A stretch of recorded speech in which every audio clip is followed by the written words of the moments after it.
Je, unafahamu kuwa Samia Suluhu na CCM sasa wameishambulia na kuishutumu Chadema kumfanya Tundu Lissu kama Yesu Kristo wao?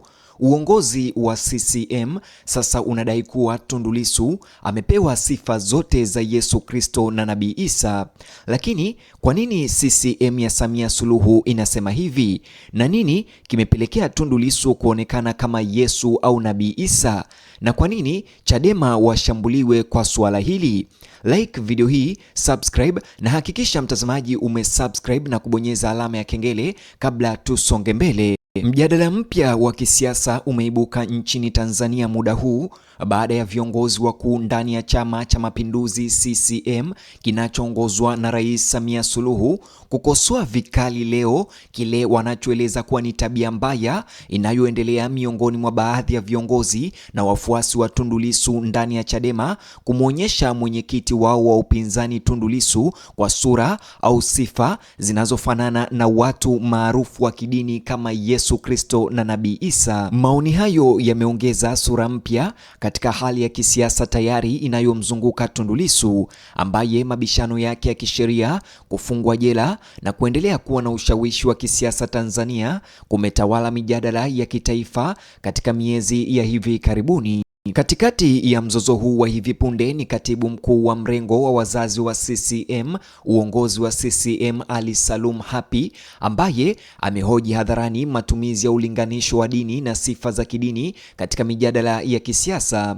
Kulingana na Hapi, viongozi wa kisiasa wanapaswa kujadiliwa kwa kuzingatia sera, matendo na rekodi zao za uongozi badala ya kulinganishwa na kupewa sifa za watu wanaoshikilia nyadhifa takatifu katika mila za kidini kama Nabii Isa au Yesu Kristo. Kauli yake hiyo imekuja baada ya kauli zilizotolewa na baadhi ya viongozi wa upinzani akiwemo makamu mwenyekiti wa Chadema John Heche ambaye inadaiwa au inasemekana alitumia mifano inayohusiana na mateso pamoja na matatizo na kafara wakati akizungumzia safari ya kisiasa ya Tundu Lissu ambayo CCM wanasema alimaanisha kwamba Tundu Lissu ana sifa kama za Yesu Kristo.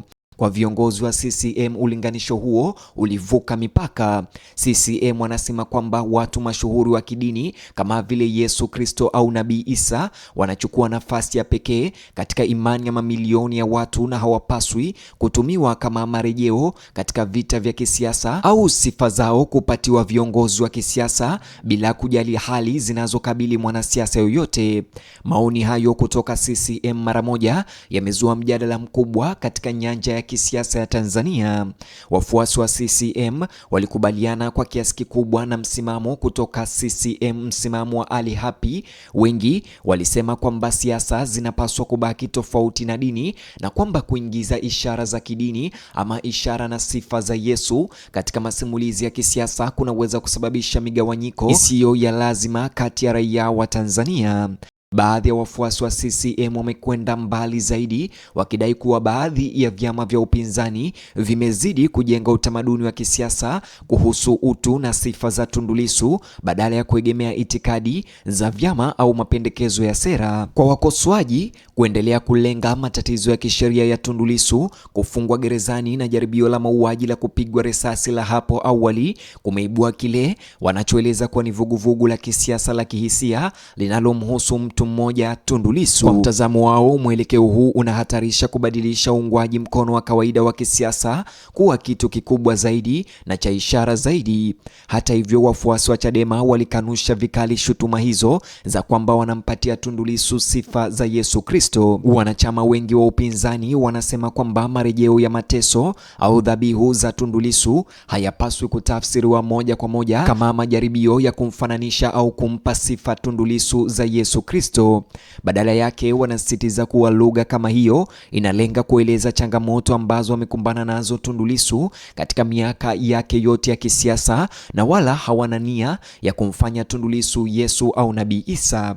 Kwa wengi ndani ya upinzani, simulizi au taarifa hizi kuhusu Tundu Lissu zinabakia kuwa moja ya hadithi za kisiasa za kushangaza katika siasa za kisasa za Tanzania. Mtazamaji wangu, upande mwingine, wafuasi wake mara nyingi wameelekea kuelekeza kwenye jaribio la mauaji ya mwaka 2017 huko Dodoma, ambapo Tundu Lissu alinusurika majeraha mengi ya risasi na hivyo kummiminia sifa. Pia wanataja miaka aliyokaa uhamishoni, kurudi kwake Tanzania, mashauri ya mara kwa mara ya kisheria na kesi ya uhaini na kifungo chake cha hivi sasa, huku akikabiliwa na mashtaka mazito na hatari sana. Upande mmoja ni CCM ya Samia Suluhu inayoendelea kujionyesha kuwa ni mtetezi wa utulivu nchini, taasisi na utaratibu wa kikatiba. Kwa upande mwingine ni Chadema, chama chake Tundu Lissu, ambayo inazidi kujidhihirisha kuwa ni vuguvugu la kupigania mageuzi ya kisiasa, uhuru wa kidemokrasia na kile inachoeleza kuwa ni uwajibikaji zaidi. Katika mazingira haya, kila kauli inayomhusu Tundu Lissu ina uzito mkubwa wa kisiasa nchini. Wafuasi wake mara nyingi wamemtaja kama mwathirika wa mateso ya kisiasa nchini tangu kupigwa risasi hadi sasa kuwekwa jela kwa zaidi ya mwaka mmoja. Vile mtazamaji, wakosoaji wake wanakataa sifa hiyo na wanahoji kuwa taasisi za kisheria zinafaa kuruhusiwa kufanya kazi kwa uhuru bila shinikizo la kisiasa. Chama tawala cha CCM kinaonekana kuwa na wasiwasi kwamba majadiliano ya kisiasa yanaondoka kwenye mijadala kuhusu utawala na kuingia katika eneo ambalo linagusa moja kwa moja hisia za kidini. Hapi kutoka uongozi wa CCM alisisitiza kuwa ushindani wa kisiasa unapaswa kuzingatia masuala yanayowahusu wananchi wa kawaida. Kulingana naye, mijadala inapaswa kuhusisha maendeleo, fursa za kiuchumi, elimu, huduma za afya, miundombinu na vipaumbele vya kitaifa badala ya ulinganisho unaohusisha manabii au watu wa dini kwa Tundu Lissu.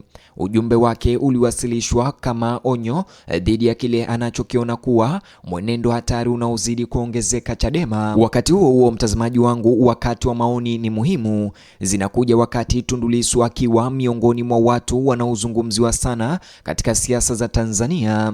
Hata hivyo, maoni haya hayakupokelewa vyema ndani ya Chadema na sasa wamepinga vikali. Kesi zake mahakamani Tundu Lissu pia zinaendelea kuvutia hisia za kitaifa na kimataifa. Kila kufikishwa mahakamani kunaleta maslahi makubwa ya umma. Kwa wafuasi wa Chadema, marejeo ya kutoa sadaka yanalenga kuangazia kile wanachokiona kuwa ni dhamira ya Tundu Lissu katika kuleta mabadiliko ya kidemokrasia nchini. Kwa wafuasi wa CCM, marejeleo hayo yanahatarisha kugeuza mizozo ya kisiasa kuwa kampeni zenye mihemko zinazojengwa kwa ishara badala ya ukweli. Kwa hivyo kutokubaliana kumekuwa zaidi ya kauli moja sasa.